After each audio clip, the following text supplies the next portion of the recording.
Well, that went to hell really quick. Cabinet fell over, took the diesel tank with it. Rear heater core added more pressure to the system because now I'm blowing coolant out. Coolant is actively dripping out of.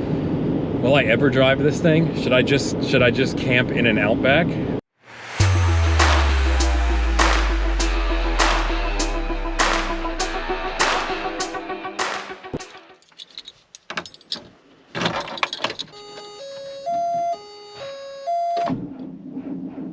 Good morning, happy Saturday, welcome back to the channel. It is 18 degrees out here right now, but is that gonna stop us? No, it's not. We have work to do. So I have a couple potentially controversial ideas that I wanna do today. I don't know if you can see it from here, but this van is very messy, one. Two, watch this. See all that dust? I'm gonna show a video right now over here, but when I was trying to test drive the vehicle in the yard a little bit to get the coolant bled out of the system, I forgot that I left the fire extinguisher that I have in here sitting right behind the back seat, and I don't know where the pin went, but as soon as I hit a bump on the driveway, the fire extinguisher fell off of the seat, hit the floor, and went poof. And this entire van has a nice coating of dust on it from the stupid fire extinguishers. So that has to happen today too. Wow, it is literally everywhere. Probably just gonna take a leaf blower and just go crazy with it. It's just dust. All right, got that going. I'm gonna hop on the four-wheeler and get the package that came that I'm installing into this van. So I had gotten this switch originally, and I was going to hook it up to a relay, but I don't have the right gauge wire. Anything I have is like about 16 to 18 gauge wire, and it needs 8-ish at the most, or at the best. So I'm not going to wire this in how I wanted to, because I can't do it right, so I'm not going to do it if I can't do it right. I do have about 6 inches of 8 gauge wire, so, and this is where it gets really controversial. So let me show you. So basically I put a male ends on both of these. I put it into the ground and the high-speed fan connector that goes to back here. And then I put a male and female end on here. So when I'm needing to drive, I can just touch these two ends together, the high-speed fan turns on, or I connect them and the high-speed fan turns on. Why am I doing this, you might ask? Why really cheaply rig this? Because I need to take this van about an hour away tomorrow. I had set up plans to meet with the original owner of this van, let him see it, because he hasn't seen it. He hasn't seen it run in like 10 years. So I wanted to get it cleaned up. I wanted him to at least be able to see it and, ask some questions and see where he took this van. Did he take it around the country? Did he take it to Alaska? I don't know. So I need this van to run at least to get there and back tomorrow decently while I continue to troubleshoot this fan system. The low and high speed fan work. So I can plug into either one of these wires and access either fan, but yeah, for whatever reason, the van system doesn't trigger the fan to turn on at all. Both relays were replaced, resistor was replaced. What else did we do? We removed the rear heater core, so that's removing any leaks or air in the system. Bled the system several times. I still need to do a little bit more bleeding, and that still might be the root cause. I think the next thing will be to actually get a test kit and trace these wires and make sure there's continuity from the front of the bus to the back of the bus. Since this van has sat for so long, you never know. A mouse could have eaten through that particular wire, could have gotten frayed. Something could be just snipped somewhere. All right, so I have these two connectors inserted into the plug, taped it up so it doesn't get loose, doesn't arc or anything. I have them individually taped in there. And then I will just connect these two together.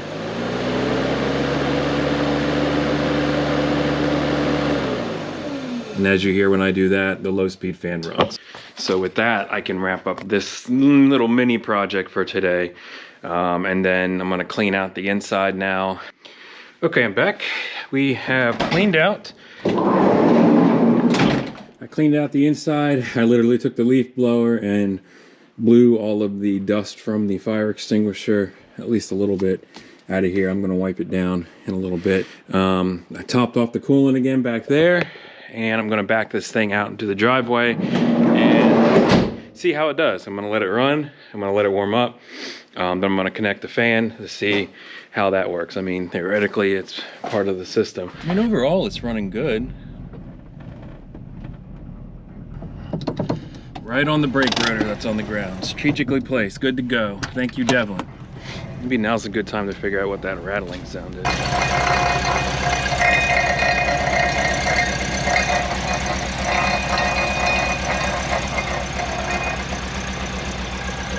Yep, exhaust. Well, that's one thing up in there. Probably a disintegrated catalytic converter. I wanted to air out all the fire extinguisher foam or dust in the air, so I went with the windows down, but geez, not a day to do that. Again, this is just a basic drive around the neighborhood kind of test. I have to drive in an hour tomorrow without a tow vehicle to come get me, apart from AAA. So I just want to make sure that cruising, does it hold its temperature? Is it leaking anywhere from the connections I was touching? I wanted just a basic shakedown test to see if it's holding together. I can't wait for the day when I'm not staring at that blinking red light. I gotta keep in mind every time I turn.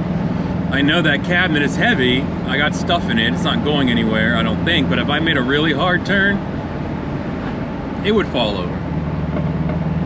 I will do that the right way when I put the flooring in. That's like the next big project, but I didn't want to start that project and then have to take a half-finished thing over to the other house to see the original owner of this. I didn't want him to see, carpet ripped up and there's wood glued to the floor and like half-finished kind of thing. Plus, it's like 15 degrees out today, so I'm pretty sure that glue, the wood glue, not wood glue, but the all-purpose glue that makes the plywood stick to the ground, it ain't gonna stick right now. Shoot, when I tried to wipe the counter off back there, I couldn't because the bottle of interior cleaner was frozen. That's gonna be fun. Just watch the squirrel run into the open garage bay door. That's gonna be fun to get out. All right, let's go get the squirrel back in there. Yeah, you're not supposed to be in here. You're not supposed to be in here. Whoa.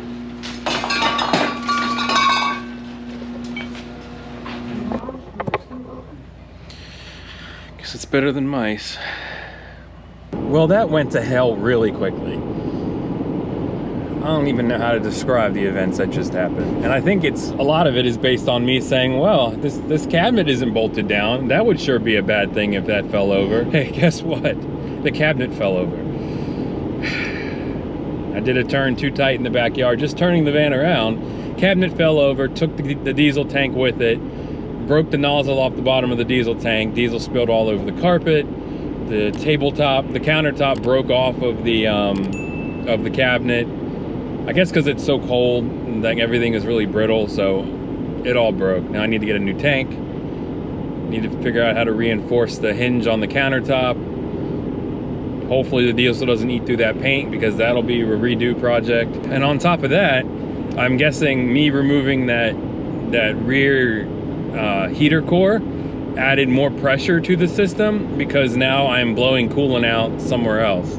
It's not even an area I've even been in with the whole cooling system. When the engine's running, or even just sitting there, coolant is actively dripping out of it's like the rear of the engine, like the far rear of rear of the bus, kind of where the thermostat is. But there was nothing leaking at the thermostat, but it's all over the engine. So now I gotta take it apart and see what's going on with that. Will I ever drive this thing? Should I just camp in an Outback? I have a Toyota Tacoma. Maybe I should just get a rear camper for that thing. Because this van, it ain't going anywhere tomorrow, that's for sure.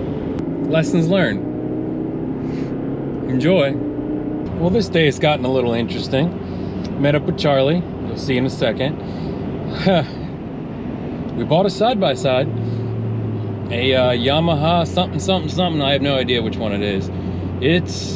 It's pretty sweet. We went over to Moto Member in Purcellville, Virginia to check it out. to see if it had all the bells and whistles that we needed, or that he needed. And yeah, it checked out. So I had to run back to the house with the truck to get the trailer, which you might be able to see, so we can take it back.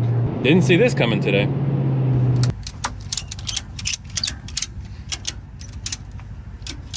Oh, he's got a new toy. It's a tool, Mike. Not a toy. He's got a new tool. I know, it looks like a toy to me. A tool would not have these big knobby tires and tons of ground clearance, but right? Huh? A tool wouldn't have these big knobby tires and like a foot of ground clearance. Why not? Well, you know, sometimes videos just don't go the way you want them to go. Sometimes days just don't go the way you want them to go. I wanted that project to be done. I wanted to be able to drive it and show it off to the original owner. It didn't happen. So far, it's been sitting ever since everything fell over, and I haven't had any desire to get back into this project. But I have to start over, have to get back into it. So that'll be the end of this video today. I'm gonna resume this again next week. I'm committed to doing a video a week. So next week's video, we're going to dive into the problem. We're going to see where that coolant is coming out of it. I hope it's not coming from the head gasket. I hope it's just something like a clamp popped off. Oh, I hope so. Gonna find out where that leak is. Gonna get that cabinet tore out, cleaned up, get all this stuff off the floor. And then I'm gonna start ripping the floor out because the carpet's covered in diesel now anyway, so might as well start that project. And hopefully the cooling issue is not something major, and it's something that something we can fix, because I like to not camp in the backyard every single time. So if you like this content, give me a subscribe, like, comment. It's how I know that you want to see more and I should keep going with this. So thank you. See you next Saturday. And again, I release a new video every Saturday at 7 a.m. So I will see you then. Bye. And also, at some point in this video, I took my sunglasses off, I put them somewhere, and I haven't found them since. So if anybody sees the last timestamp of wherever I put the black sunglasses at, yeah, let me know. I don't know. No, not a clue. Not a clue.